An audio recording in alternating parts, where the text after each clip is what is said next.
سوال ہے کہ آپ جماعت تبلیغ سے جماعت اہل حدیث میں آئے، اس کا تفصیلی واقعہ بتائیے تاکہ ہم عوام کی رہنمائی ہو جائے، اور اسی کے ساتھ اپنی بات کا اختتام کر دیں۔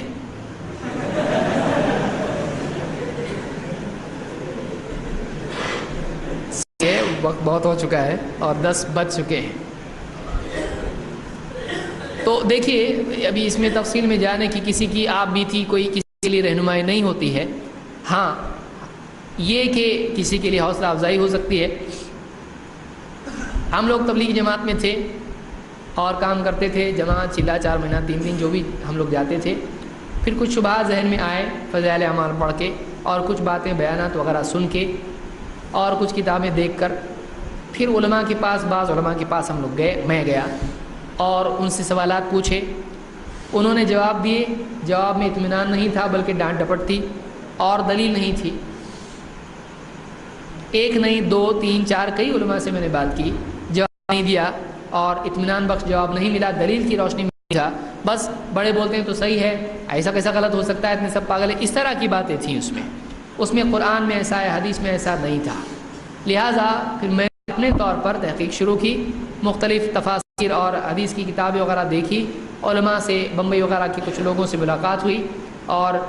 اس میں میں نے ان سے بات چیت کی، مطالعہ کیا، پھر کچھ فارن اسٹوڈنٹس تھے، ان کی لائبریری سے کچھ عرب کے علماء کی خطابات سننے میں آئے اور ان کی جو حدیث کی باتیں اور فقہ کی باتیں میں نے سنی، اس سے دل کو اطمینان ہوا کہ قرآن و سنت کی بات ہے، اس کے اوپر کوئی اور پیمانہ نہیں ہے، اللہ اور اس کے رسول سے بڑھ کے تو کچھ نہیں ہے جس کا کلمہ پڑھ رہے ہیں ہم لوگ، تو پھر اس پیمانے سے جو صحیح ہے وہ صحیح ہے، جو اس پیمانے سے ٹکراتا ہے وہ صحیح نہیں ہے، یہ ذہن میں بیٹھ گیا۔ اور اس کے بعد پھر نئے سرے سے میں نے تحقیق جو بھی شروع کی، اب پھر جتنا تحقیق کرتا گیا اتنا دور ہوتا گیا، اور پھر اس کے بعد میں وہاں سے بھی کہا کہ متاؤ اس طرح کا معاملہ ہو گیا، باہری اچھے، ہم نے کہا ٹھیک ہے ہم باہری اچھے، پھر ہم نے اپنی طور سے دعوت شروع کی اور الحمدللہ 1 2 3 4 ہوتے ہوتے کئی لوگ آتے چلے گئے۔ تو آج بھی الحمدللہ بہت سارے لوگ ہوتے تھے، دیکھو جماعت چھوڑا، ٹوپی جائے گی، کرتا پاجامہ جائے گا، یہ داڑھی جائے گی، ابھی تک الحمدللہ کچھ نہیں گیا، بلکہ پہلے کم تھی ابھی اس سے زیادہ ہو گئی ہے۔ تو یہ لوگوں کا گمان ہوتا ہے کہ جو آدمی یعنی جماعت میں ہے وہی دین پر چلتا ہے، ایسا نہیں ہے، جماعت میں بھی دیندار لوگ ہیں، بہت سارے لوگ دیندار ہیں، ہم جانتے ہیں کہ تہجد پڑھنے والے لوگ ہیں، دعا مانگنے والے لوگ ہیں اور قربانی دینے والے، صدقہ دینے والے لوگ ہیں،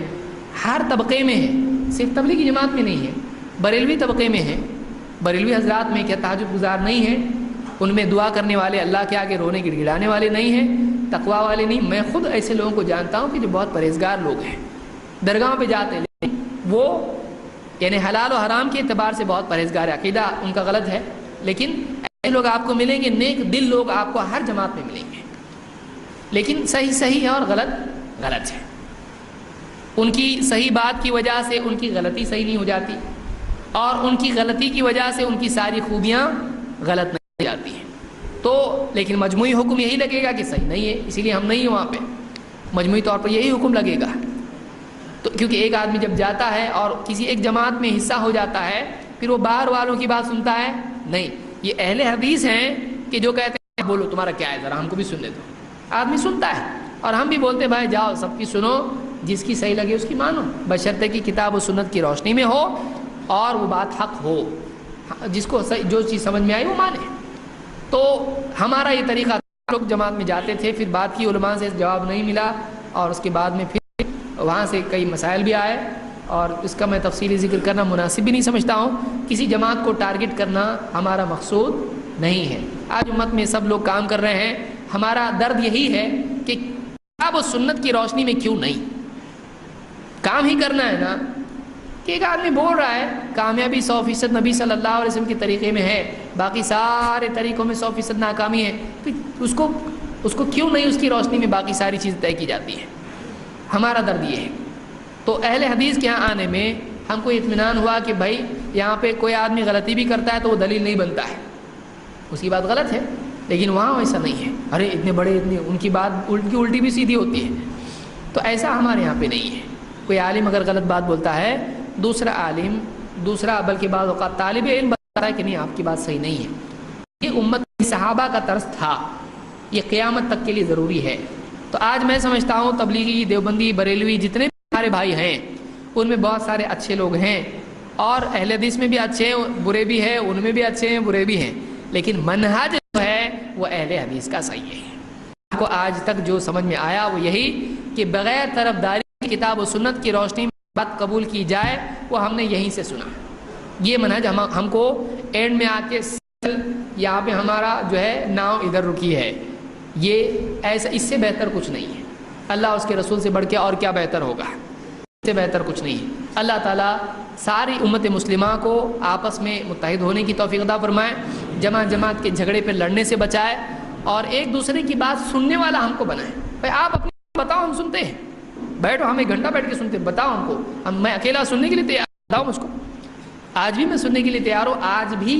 پچھلے رمضان میں ایک ہمارے پرانے ساتھی تھے، وہ ان کا دل آیا مجھ کو سمجھانے کے لیے،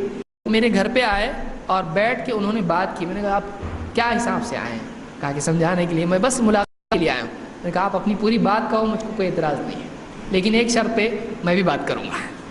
صرف سنوں گا نہیں، میں بھی بات کروں گا۔ میں نے بھی بات کی۔ تو ہم سننے کے لیے تیار ہیں، ایسے نہیں کہ بھائی ہم بات ہی سنتے نہیں گمراہ ہو جاتے ہیں، ہم سننے کے لیے تیار ہیں۔ آج بھی اگر مجھ کو کوئی سمجھانے کے لیے آتا ہے، میں اس کے لیے خود چادر بچھا کے بولوں گا بیٹھو، میں بات سنتا ہوں آپ کی، کوئی ہم کو مسئلہ نہیں۔ وہ ہمارے بھائی ہیں، آج بھی ہمارے دل میں ان کے لیے ہمدردی ہے، اور ہم یہ چاہتے ہیں کہ جو آپسی انتشار، اختلاف، دشمنیاں، دوریاں ہیں، یہ ختم ہو، ہم ایک دوسرے کی بات سننے والے بنیں، اس میں سے جو کتاب و سنت کے مطابق ہے اس کو قبول کرنے والے بنیں۔ اللہ تعالیٰ اس بات کی ہم کو توفیق عطا فرمائے۔ اقول قولی ھذا واستغفر اللہ لی ولکم۔